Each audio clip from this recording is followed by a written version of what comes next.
just a second so you can see me. Who might be new to this so far, a couple of housekeeping things. You might see me look to the right a lot, and that's because I'm engaging with the audience over here, watching the chat and the stream on this side. I'll be kind of engaging as we go throughout. We're not going to save them for last. They'll be part of the whole conversation. We've done this before. I thought an hour might be too long. It turns out it was either just right or not long enough, both in the first and second times. Our conversations tend to go like beyond just the film and more kind of higher kind of questions around the genre and around what made you make your film. So I'm really excited for this block.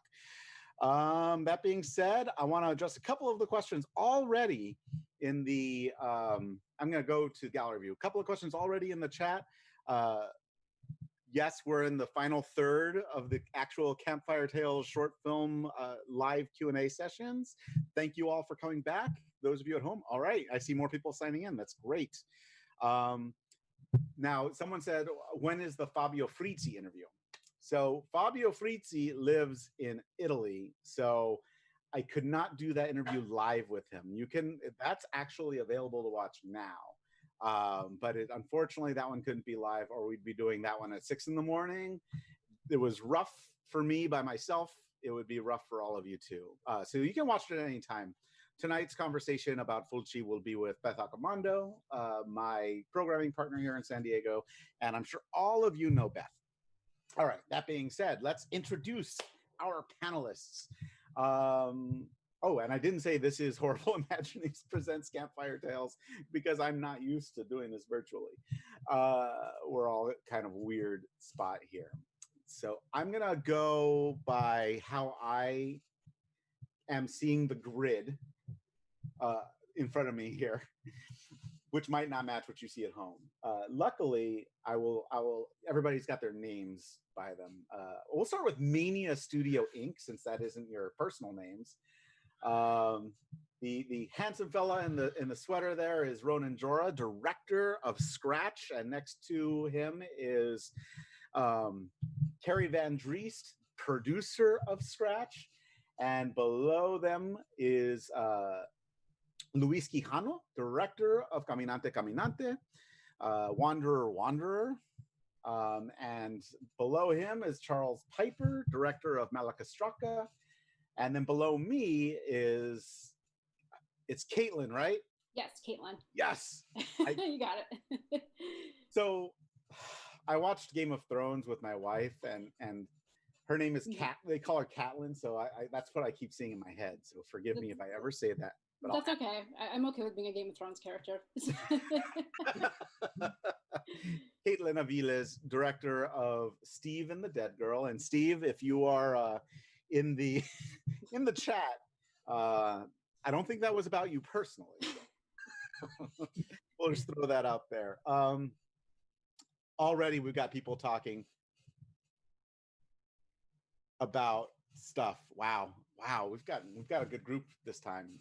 Wanderer is getting Wanderer love folklore, especially with more diversity in culture. All performances were excellent and relatable. The stuff of Del Toro and Isa Lopez. Thank you, Luis, for helping represent the Latinos, and Caitlin actually for helping represent us Latinos out there. But so let's go one by one. We're going to talk about your films. We'll start with, and I'm going to go to speaker view now, so we see each of you one by one. Let's start with Scratch. Again, everybody has seen the introductions we've done, which was a lot of fun, and we got a lot of great feedback on those intros. But I want to talk about what seems, I don't think we got to talk about the noir aspects or your love of noir as much, and how you nail that atmosphere in Scratch. I mean, there's a lot about we talk about the kind of escape from reality aspect of it, but that feeling of just an ominous air. Can you talk about how that pervades Scratch? Yeah, I mean, I love genre, I think, for that reason, which is that you can draw something in very, very stark sort of stark visuals, stark language, which lets you kind of look at things that would be really uncomfortable to look at otherwise. It kind of like gives you permission. And so in the case of Scratch, I was raised religious, and so I was always kind of intrigued by this idea the devil made me do it. And then the sort of more frightening thought as you get older and you think, well, we don't really need devils to, get us to do terrible things. We're quite capable of terrible things on our own.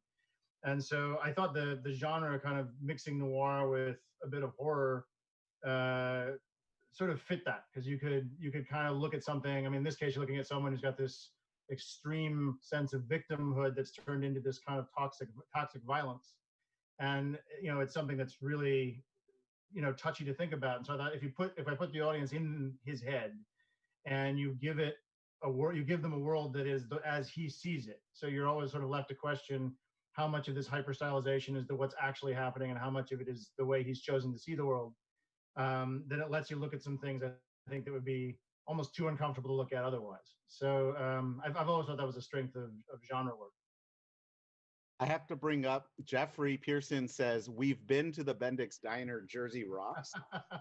I'm also from New Jersey, and I love that diner. Just to put that out, it was great to see that we could talk more. It was great. Yeah, it's owned by the most lovely family. They were so good to us. We love that place. Absolutely. I don't know if Heather Buckley's on the chat, but if she is, or she'll see this later. Very Jersey as well. Her. Yeah, the shout outs to Jersey will be most welcome. Are you? So I know you're on the East Coast. Where I'm still talking to Mania Studio here, by the way. Where are you two living right now? Where are you calling in from? Yeah, New York City. Oh, so you're in New York City, okay? But you get to make it to Jersey pretty often, then. So. Oh yeah, we love Jersey. Just curious. I'm from Baltimore originally. I've only been in California since 2009, so all the East Coasters can come together there. Let's move down to Luis, Wanderer. We talked a lot. I have to admit, like, one of my favorite intros is this one because we go into the folklore aspect, which is something I love as well. Folk horror is definitely something that gets talked about quite a lot right now and is quite popular right now. But for you, I want to get more personal. Like, growing up and hearing about Wajivo, what was that? What are those stories like? Like, what did you hear stories from your your parents, your grandparents, whoever was watching you? I know my grandmother used to tell me not to go to the woods because the devil would eat me, like every night. So yeah, I want to hear about Wajivo in that context. Yeah, I mean, the White Chivo is not a very popular folktale, and that's why I decided to make the movie about it. That folktale that is really not that known worldwide or even countrywide, no, locally.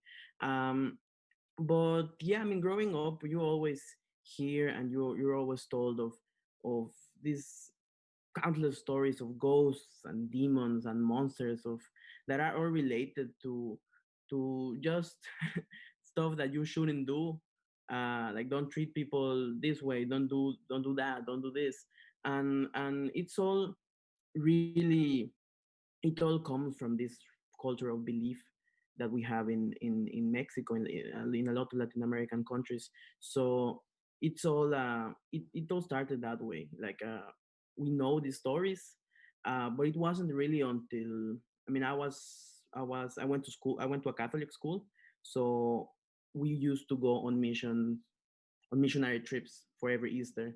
So it wasn't really until I started going to these missionary trips that I really got to know a lot more of these stories, not just like the most popular that you get to hear in the bigger cities, but in these smaller communities, you get to hear and experience a lot more. And it wasn't until 2012 where I was told the story of the White Chivo, particularly in one of those towns called Sabache. And we were told just don't go into the woods and don't overpray, basically. And it just from that we followed the rules, and out of respect and out of some fear. So But the story just really clicked on me on that particular year. But this cultural belief is just, I think, overall in Latin American countries, and it's something that I really appreciate. And it's not really, I think it's not really well respected. I think a lot of people think, oh, it's just tales, you know, it's just Yeah. this. Don't believe on that, but it's really part of the identity of a lot of communities. I think one thing that you just said that was interesting to me and possibly other people on the call, over pray.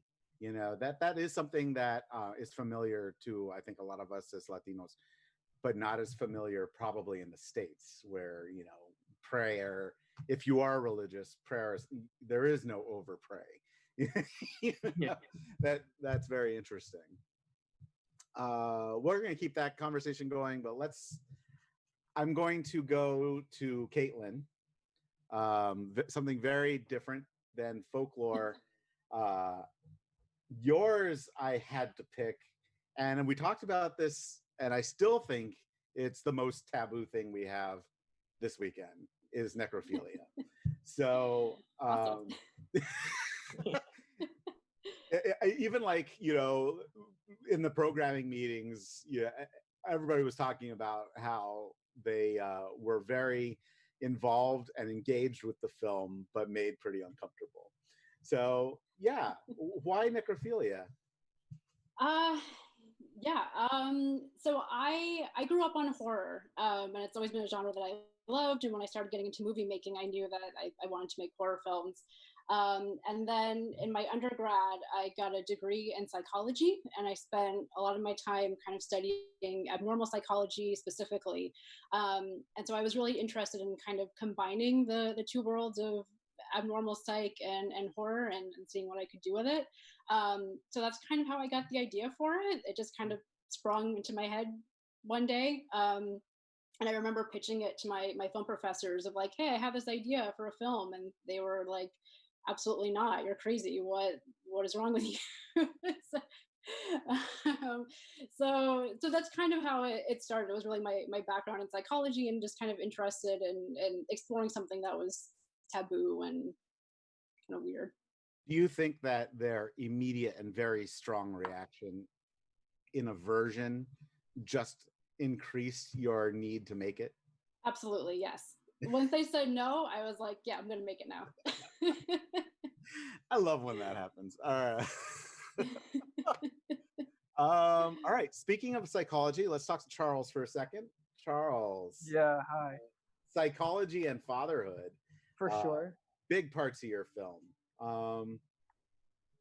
I'm a father, so, you know, I think about that a lot now. And it's weird when I think about that overtly, because before I was a father, I used to be really annoyed when people would.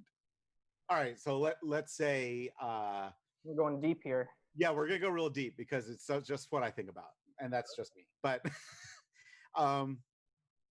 when people say that you, how do I put this without being an asshole?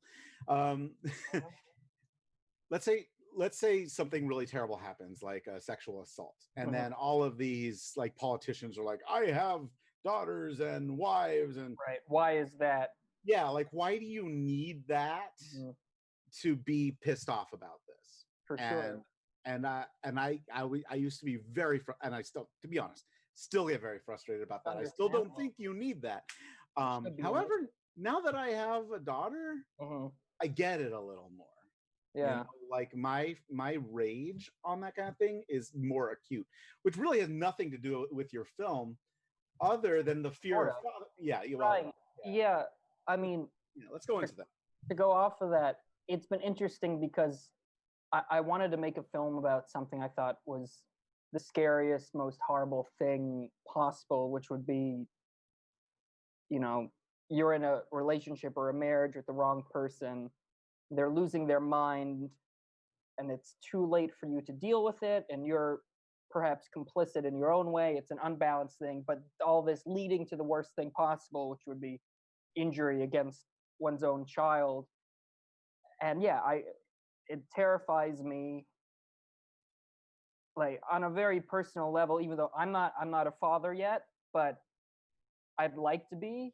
in some sort of, in a conceptual sense, pun not intended there, but moving forward, it's just this tragic, I don't know, it's horrifying and scary, and it goes much like necrophilia, it goes against these tenets of what is established right within the brain, or just, yeah, it's like the ultimate transgression. And I wanted to make other people as uncomfortable as I feel about it, and do so through the lens of horror. And it's kind of like a sneak punch, because it starts off kind of a creature feature riffing off very obvious things like Alien, and then we can go into that. But I wanted to deal with the most disturbing thing to me. Yeah, I mean, yes, it's a disturbing thing to me too. And I don't know. It's that awful. One, as a dad, yeah, that one really spoke to me. But also, I love creatures, which yours features. Wanderer definitely features. We will get that, but I want to go back to Scratch. And I'm going to go to the chat here for a second, because we got some comments. Scratch, brilliant cinematography, full story, would love a feature of this. I'm sure that's not the first time that you two have heard that, whether this was kind of like a proof of concept for a feature. So let's talk a little bit about how it was shot. We did talk about the artifice, but also the notion of, you told me very explicitly you wanted to talk about like a conversation with the devil. I want to go deeper into that than just it would be interesting. Why are you so interested in this conversation with the devil? And the visual that you chose. I mean, the kind of noirish dark angel visual that you chose, neon lights and everything. It's beautiful, like you said, but very unique devil vision. Well, I mean, I should probably start by saying our cinematographer's name is Shannon Madden, and she's brilliant. Had a wonderful time working with her, and her gaffer Mitch Perrin, that just did a phenomenal job for us. Yeah, a lot to unpack there. I think the idea I was interested in was, if there's a Voltaire quote that always says, "If God didn't exist, we'd have to invent him." And then clearly we had to invent a devil too. And the question is, well, why? We needed a daddy, and then we needed something that we could blame our failures on. And so I thought it would be an interesting idea. By making it point of view, it would kind of do two things. It would, one, put the conflict in the audience, and it would always leave the question open to you whether or not he's actually the devil. This is just the guy's subconscious that he's having a conversation with. And it was something that I always thought was interesting, was this idea of like, well, how do you define good and evil? And I thought, well, good creates things and evil can only destroy them. And so if the devil's going to speak, he's going to take things, biblical verses, Shakespeare, etc., and he's just going to twist it slightly to change the meaning of it to something the guy wanted to hear. And so it was this way that we kind of, our minds slowly justify our dark behaviors and make ourselves into the heroes of our own little stories. And the further we let that go, it could take you down some very, very dark paths. And so I thought it'd be fascinating to just do it kind of point of view where this guy has really constructed a fantasy in which he talks to the devil himself, and sees this world as kind of this dark, he's a dark vigilante of some kind, and we would all see it from his point of view. And I thought there was just something about that tapped into that weird subconscious of how we're always justifying ourselves to ourselves. What you were describing about the devil's language, I find very fascinating, and the way you use it in the film, which is taking things of beauty and messing with the meaning to kind of psychologically mess us up. It sounds a lot like gaslighting to me. Yeah, I find that's a relatively contemporary term. But I think the notion of it is far from contemporary and fit. Yeah, just a thought. Yeah, making me think.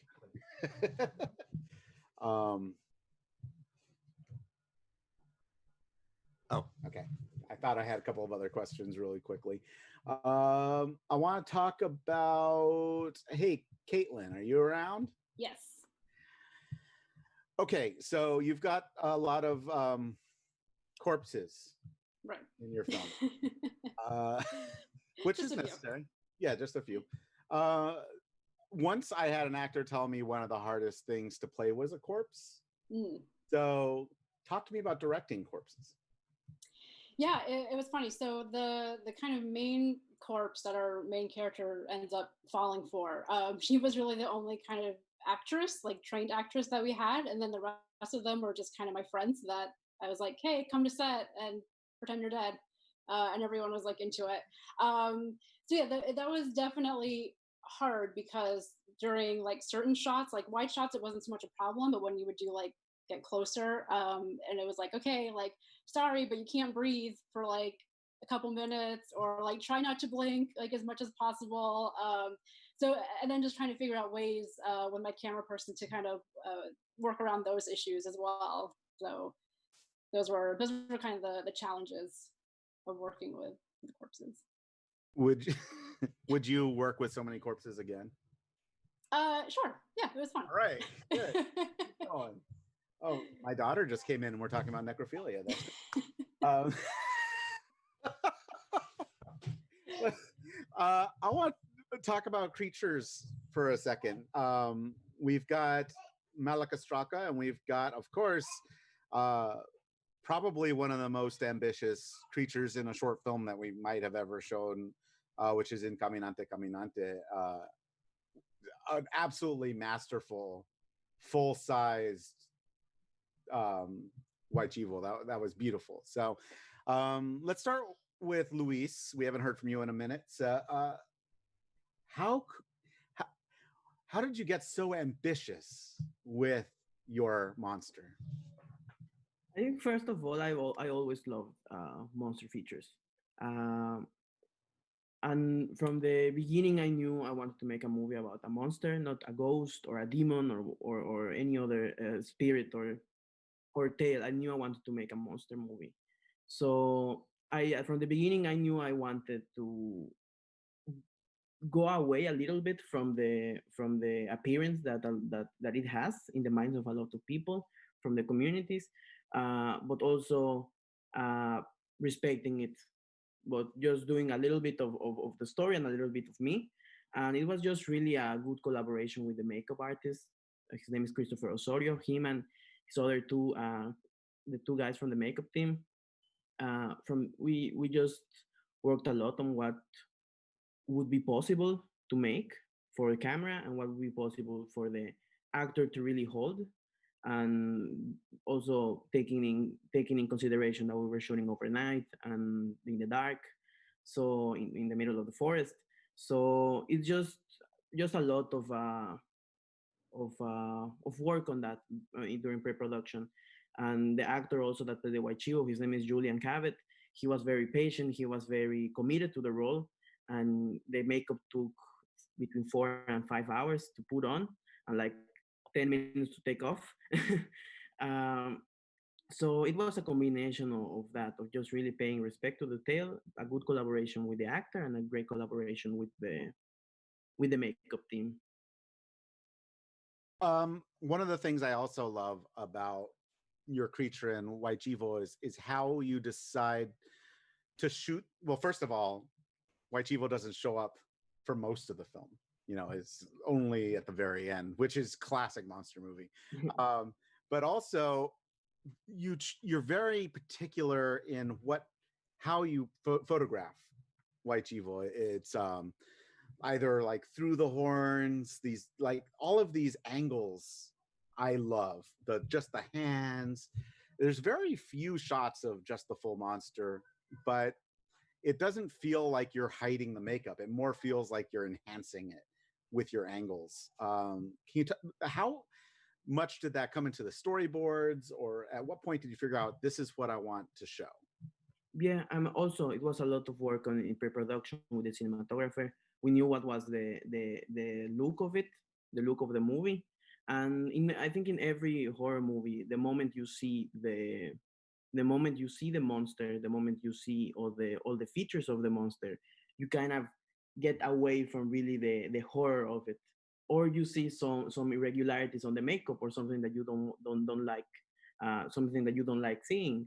So I knew I didn't want to show a lot of it, and that's why we shot from the horns, from the hands, and from the over the shoulders of the missionary. um, and I think it makes it makes it makes it more suspenseful, and I think interesting to look at, especially when I think the main thing of the movie, the most important aspect, I think, is the journey of the missionary and how she deals with the monster. It's not really about the monster. And you mentioned it, the monster, the white chivo might not even get a minute on screen. It might not even get those 60 seconds of screen, but he's there, and I think the presence is there. It's felt from the beginning. But I really wanted to showcase the environment and the work of the actress and her interactions with the monster, rather than just the monster right in front of the camera, screaming And and roaring. And environment of Yucatan, right? yeah, Specifically. Charles, you've got a couple of effects going on in your film as well, Malika Straka. Yeah. Can we talk lobsters for a sec? For sure. Yeah. Well, we really lucked out in a way. We knew that we needed the creature baby to be as intense and realistic and well made as possible. And we were lucky we got a legendary special effects artist to design and build my creatures. The puppets were all built by, his name is Gabe Bartalos. He did Brain Damage, Basket Case 2 and 3, Leprechaun, all the prosthetic work in Matthew Barney's Cremaster cycle, if you want to get really artsy fartsy with it, and I do. And I really lucked out. I was a assistant at his special effects company several years ago here in Los Angeles. I helped paint this large-scale miniature of the entire county of Los Angeles, building by building, then worked on some stop motion thing. And it was, I worked for him and we became friends over time because beyond horror film, we had a lot of similar artistic interests in terms of Polish painters, et cetera, et cetera. So flash forward a couple of years, I'm developing Malika Straka, and the initial effects artists we had on board bailed and ran away because it was too complicated and they were embarrassed to tell me.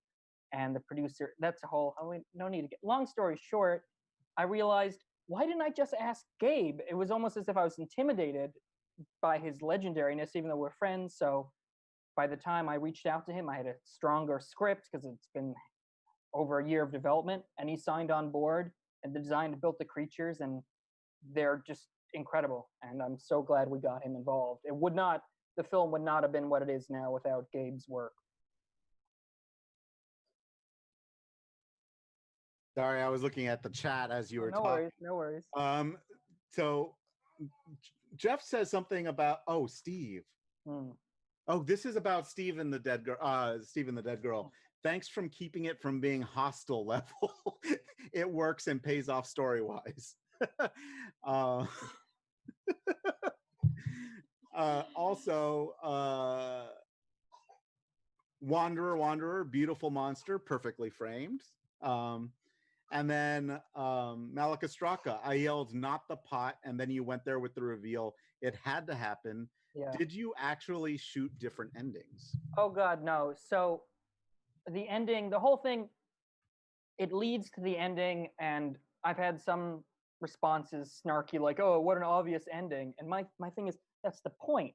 I mean, the horror comes from knowing it's going to happen, even if you don't want it to, particularly because you're in the fractured mind of a pathetic writer, this bullshit artist.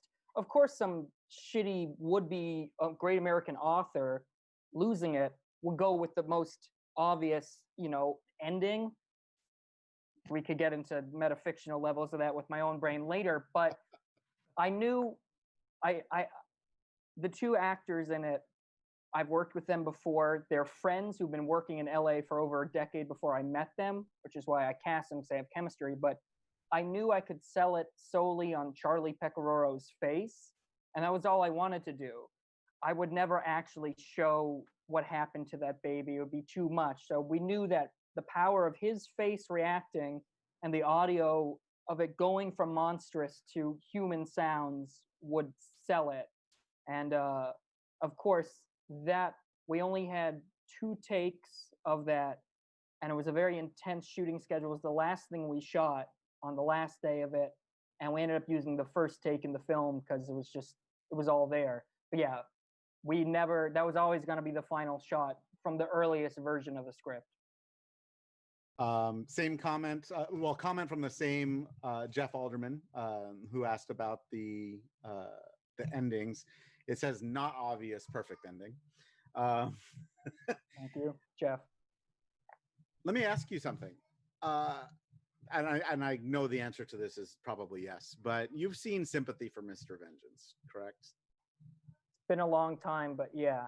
So when people ask me what one, and I know that if Beth was listening, we've talked about this ourselves, what one of the most disturbing scenes I've ever seen is, it is the little girl's autopsy scene in Sympathy for Mr. Vengeance, which shows nothing except her father's face as you're hearing the sounds.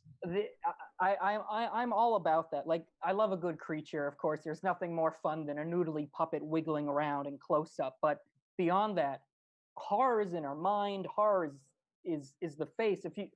And this goes to all the shorts in here. I watched them all yesterday, and it was great to be in such good company. I think all of us as directors and writers, it really showed in shorts. We have such belief in our actors, and whether it's one long take or normal cutting, but like not shying away from the horrors of necrophilia or just the clash between belief in a place where things are believed differently, like in Commandante. And I think that, you could have the scariest monster or gore effects, but if the acting isn't there, there's no story. And all horrors, it's in our face. It's how we react. And I think less is more, unless you're doing like a gross out over the top thing, and then more is more. But in general, I love that caveat, because I agree. I want to bring up a couple of things from the chat, and then I want to bring everybody into the conversation with some higher order stuff. First of all, Jenny says, I thought it was a different twist to have postpartum psychosis in the father. Oh, definitely. When we talk about that, it's a maternal Yeah, that was intentional. Which also I agree, that was a big thing for me, because it's not talked about. Jimmy Detroit says, was there any consideration to make the baby in Malacostraca really be a lobster and the wife be the one hallucinating? I mean, no, but in terms of in the opening scene, that is a live crawdad. That's not a special effects. Not special effects. My producers and I, we found out the hard way that the smallest amount of live crawdads you can order on the internet is 5 pounds, because they're normally for lobster and crawdad boils with families. So we had 5 pounds of crawdads that came. That's why we're able to do the shots with all of them crawling. And I took it on myself to be the crawdad controller as director who created this horrible event. So I was the one placing it and making it crawl. Luckily, our main actress, Amber, she has a fascination with insects. So the hardest thing for her was to stop giggling when it was on her, because I felt like the worst, most perverse person in the world doing this, but everyone else was with it. But yeah. I'm glad we got to that, because that's a great anecdote. How many crawdads is 5 pounds? I mean, obviously we probably had at least 100, and luckily, where we were shooting, that there was a big stream, it was an open area. It was actually on the grounds of an abandoned Buddhist monastery at the foot of the Azusa Mountains here, which I wish I had made another film there, because if we turned the camera in the other direction, you'd see like crumbling Buddhist monk statues everywhere with their heads falling apart.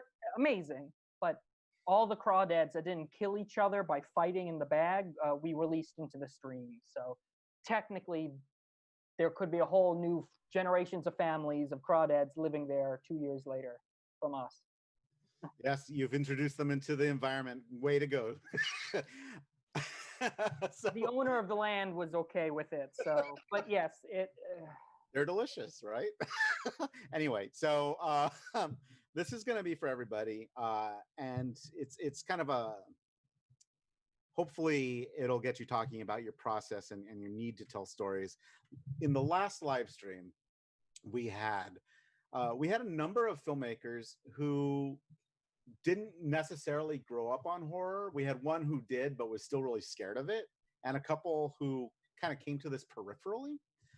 And I've talked to a lot of people about this, and I find it fascinating when the non-horror fanatics end up creating some really unique and interesting horror because they're bringing perspectives like with Scratch from noir, or like Caitlin's talking about psychology, and Luis is talking about folklore.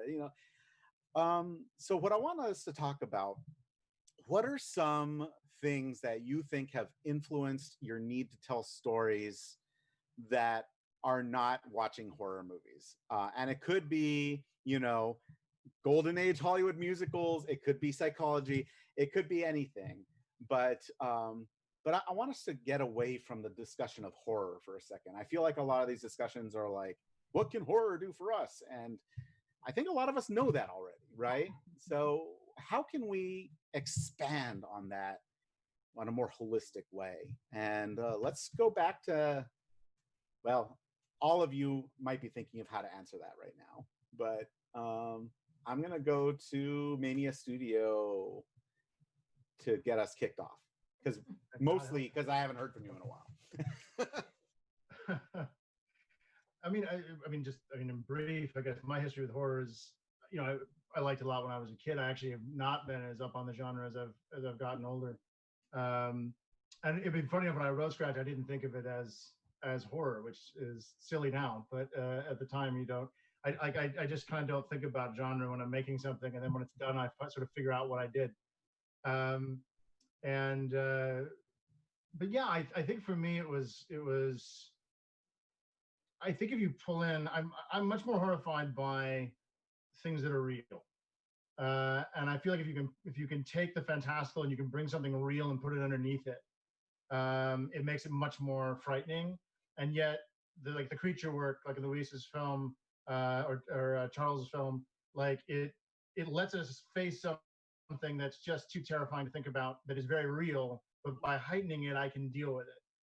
And so yeah, I think that weirdly I'm now coming around and doing a horror short, which I wouldn't have guessed that I would have done.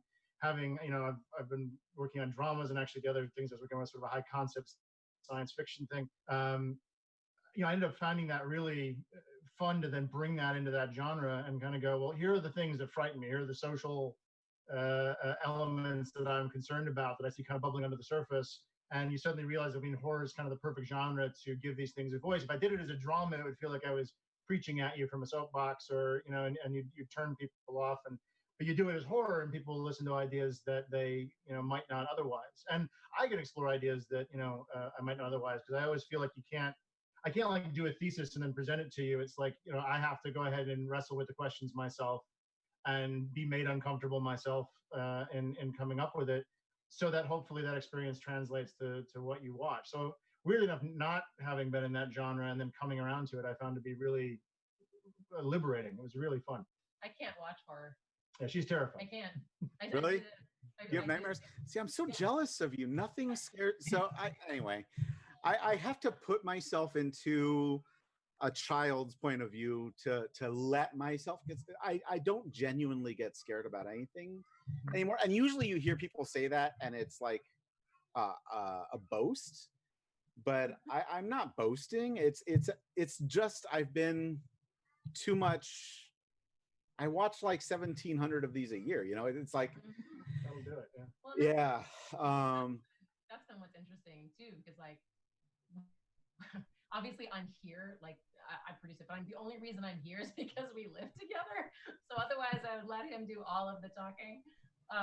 But it has been interesting too, because I'm the one who tells, he leaves for the night or whatever, and I lock all the doors, like, because I'm afraid of the people like coming in. I'm not afraid of, whatever. But what was interesting about being on set and the people that came along to do this, having never been involved in shooting a thriller or a horror before, were the amazing people that came on board, because they liked the way this story was being told within the genre.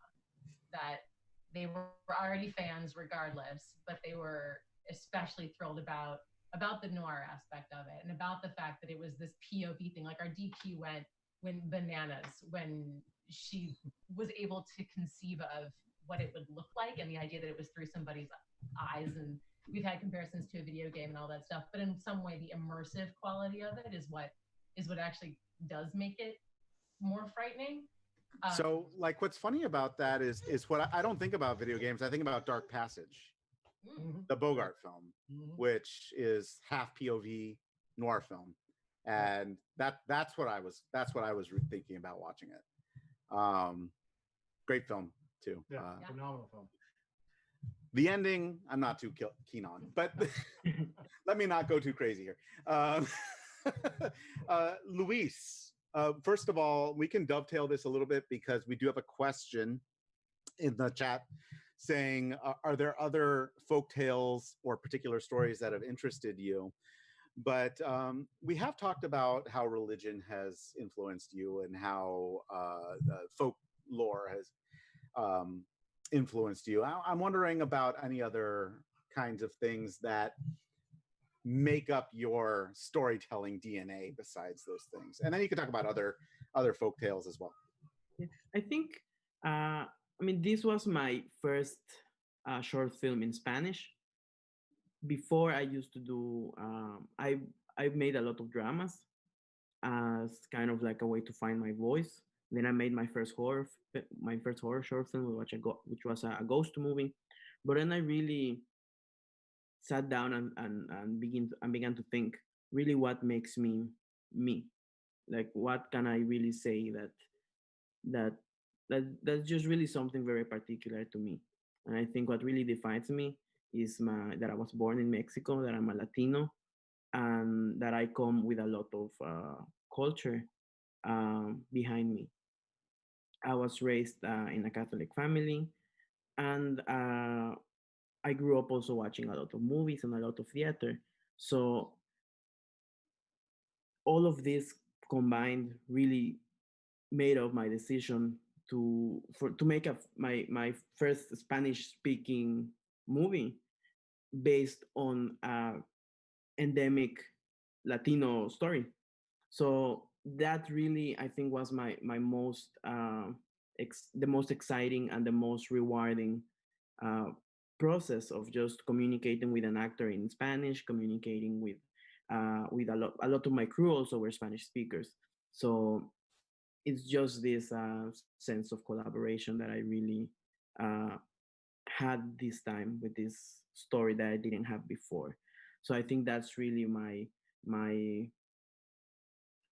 I think it's a feature that I really can explore. The fact that I really am I am a Latino, and I lived there for almost 20 years, and then I've been living in the United States for 5 now. But it's really something that I don't want to get away from. Keep me in mind, because I also program the San Diego Latino Film Festivals. Well, program the horror stuff for it. But reach out to me even if it's not horror, and I'll send it to Moises. Thank you. Sounds good. Caitlin, you've mentioned your degree or the schooling you were doing influencing this film. I'm wondering if there are any specifics you could get into from your studies that influenced this film, Stephen the Dead Girl. Yeah. So I mean, I'm pretty nerdy. I love to do research and everything. I'm in a PhD program right now because I just like to do research. And so when I was thinking about this idea, I was curious just to see kind of like what was out there of what maybe actual people who kind of have this were going through. And surprisingly, there are like message boards on the internet. There's like self-help groups for people who have these desires, I guess if you want to call them. Yes. And one thing that really stuck out to me was this guilt that they had of this just not wanting to have it, just wanting to have like a normal relationship or just normal feelings, desires, and the struggle to actually connect with other human beings was something that really stood out to me. And so that's kind of what I brought into the script. And so that person that commented about it not being hostile, like I'm glad that didn't come through, because that's not that's not what I wanted to make. I was really interested in creating a character driven story, and I guess almost kind of having it be like an experiment of some type of like, can the audience connect and find something that they find similar in themselves in this character, despite them doing this really awful, terrible thing as well. So for me, that was kind of the big thing of just I think sometimes people like to think we live in a black and white world, and we don't. There's always shades of gray. And so that was something that I was really interested in exploring with this story in particular. All right. That brought up some revelations that are very interesting. Yeah, I'm wondering, actually, let's keep you on for a second. Because you said it was an experiment to see how the audience would relate to your character, Steve. Mm-hmm. What are the results of your experiment so far? It's varied. So I live in Miami right now, and I showed the film at a local film festival, and I had a mother that was there that saw it and got very angry and threatened to punch me in the face after the screening. So I got that reaction, and then I've had other reactions of you'd be surprised the number of people who have pulled me aside after a screening and be like, if someone wanted to do that to me when I was dead, I wouldn't mind. Like it's a very interesting thing. But I always like it, or I always appreciate it when people say that they were able to kind of connect to the character or feel sympathy for him, and we're rooting for him to kind of get over this problem that he has. Thanks. I love how uncomfortable your film is to talk about. It makes me really happy. I do want to point out a couple of things in the chat before we go to Charles. Jimmy Detroit says he's frightened by real horror, people being hurt by other people. I think in today's current social climate, that really resonates.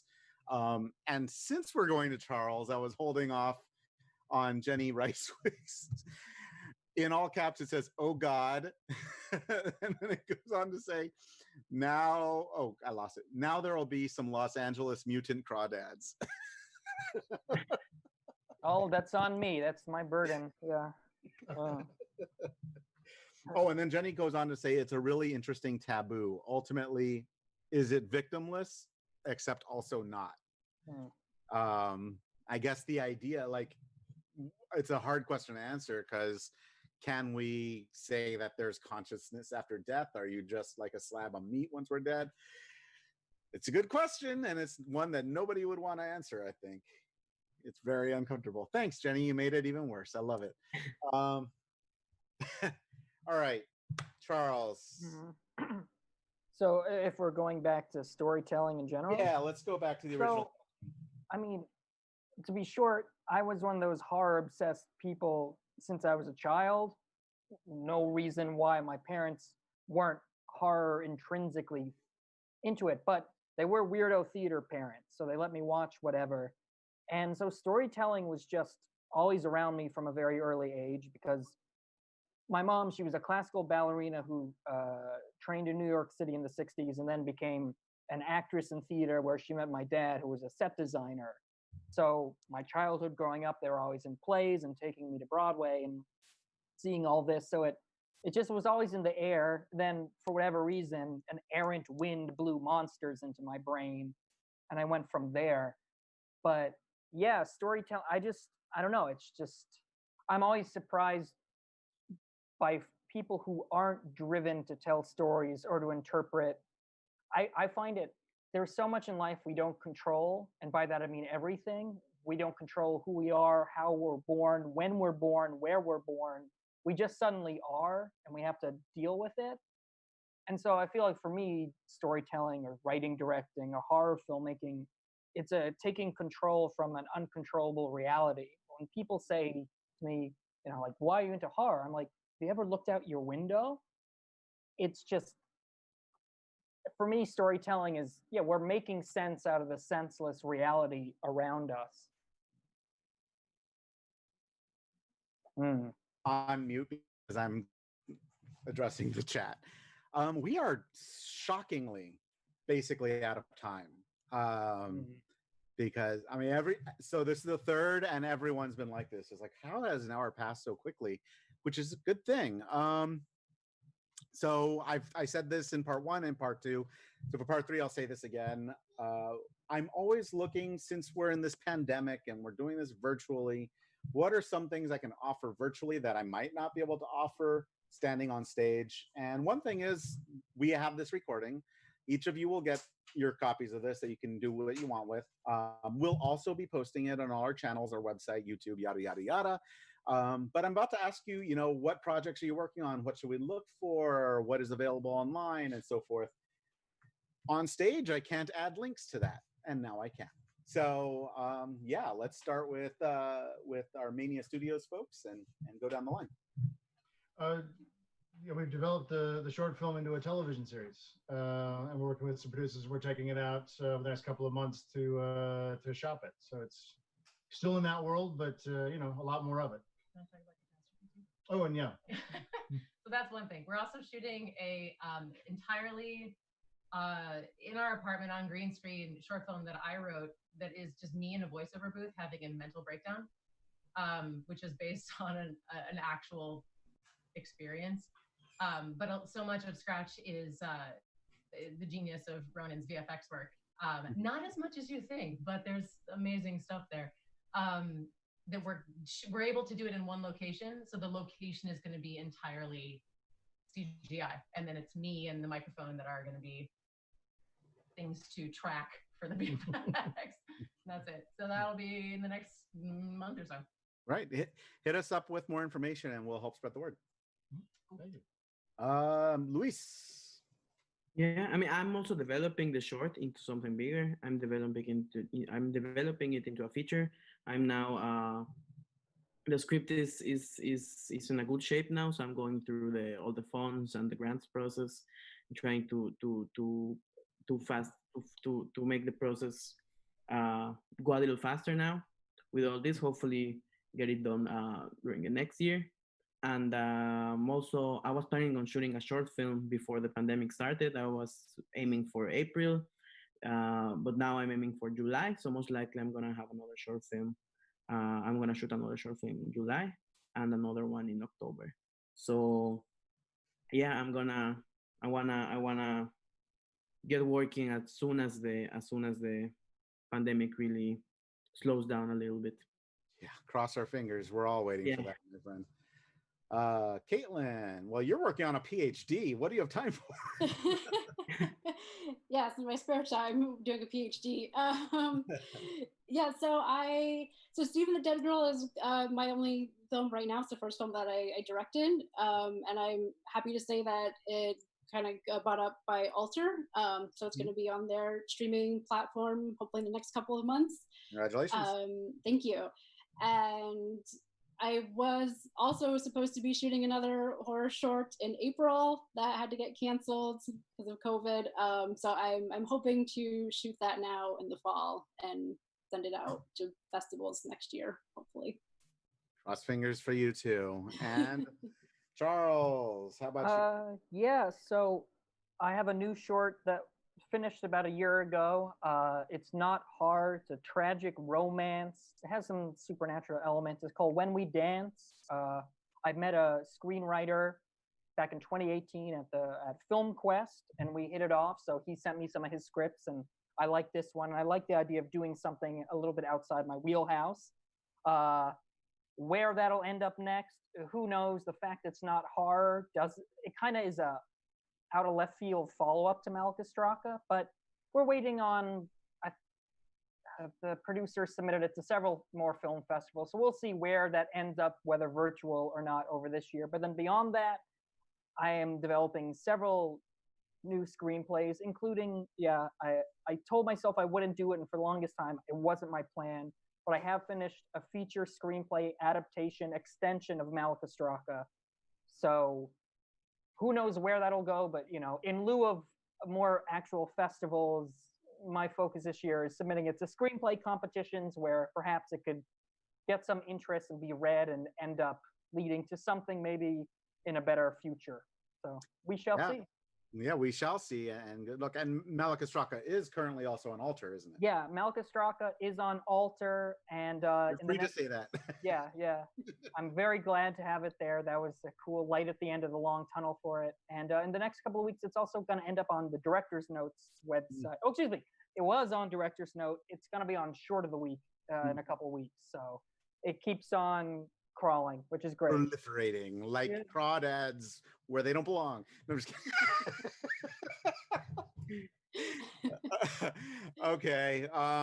Biodiversity is great. Biodiversity. It is why we're allowed to survive on this planet. Oh man, don't get me started. I'm gonna start getting really nerdy. I'm gonna stop this before I get nerdy. I want to thank, as I have been doing, all the audience who I'm looking to my right to say thank you for being here, staying engaged for all of these, asking questions. It's really above and beyond what I was expecting for this format, so I'm stoked.